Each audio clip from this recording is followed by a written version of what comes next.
It's April 20, 1945. Deep beneath the ruins of Berlin, a frail Adolf Hitler sits in his underground bunker. Outside, the Red Army's artillery shakes the city. Inside, whispers and paranoia swell as Hitler's empire crumbles. But what really happened in those final days, the last desperate moments that decided history? British intelligence puts historian H.R. Trevor-Roper on the case to crack this deadly puzzle. Let's open the door to history's darkest room and see the chaos up close. Step into Hitler's final refuge where desperation breeds chaos.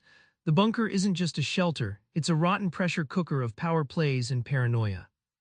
In those 10 days, Hitler's closest aides, Goebbels, Bormann, Himmler, jostled for control, each plotting to replace the Führer. Once united by fanatic loyalty, paranoia turned allies into backstabbers. Inside the cramped Führerbunker, loyalty wasn't loyalty anymore, it was a gamble with death. Imagine cramming dozens of fiercely ambitious men into a submarine trapped underwater, no sunlight, constant enemy fire, and tempers flaring. Every word was weaponized, every glance a threat. That's bunker life, not just a setting, but a pressure cooker forcing raw desperation to explode. Beyond the bunker's grim walls, Soviet troops were pounding Berlin's gates, their shellfire inching closer. This external siege leaked into internal chaos, accelerating power struggles. As the city fell, the Führer's empire devolved into a deadly, suffocating cage match where survival was the only prize. With Hitler incapacitated, a deadly game unfolds over who'll inherit a shattered Reich.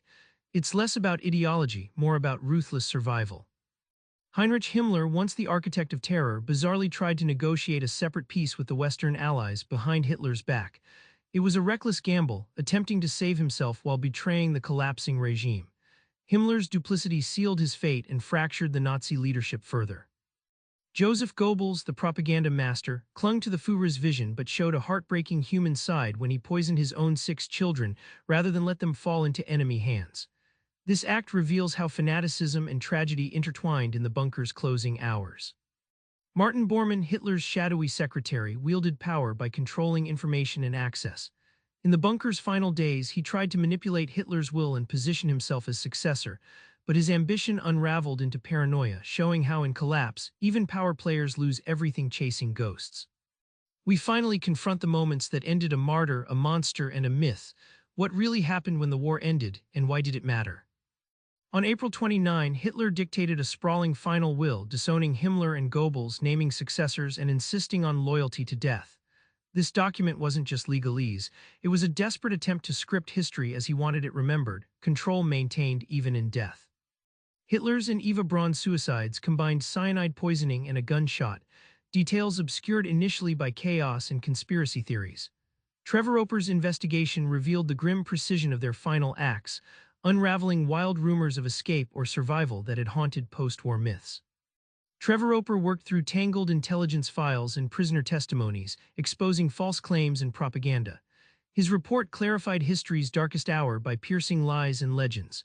It showed how truth often hides beneath layers of fear, fiction, and the fog of war. Back in that bunker, the frantic whispers and shattered loyalties echo louder than any gunshots.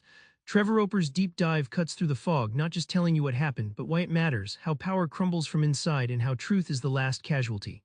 Next time you face chaos, try this. Watch Who Scrambles for Control first, it tells you everything. Subscribe for more book summaries like this one.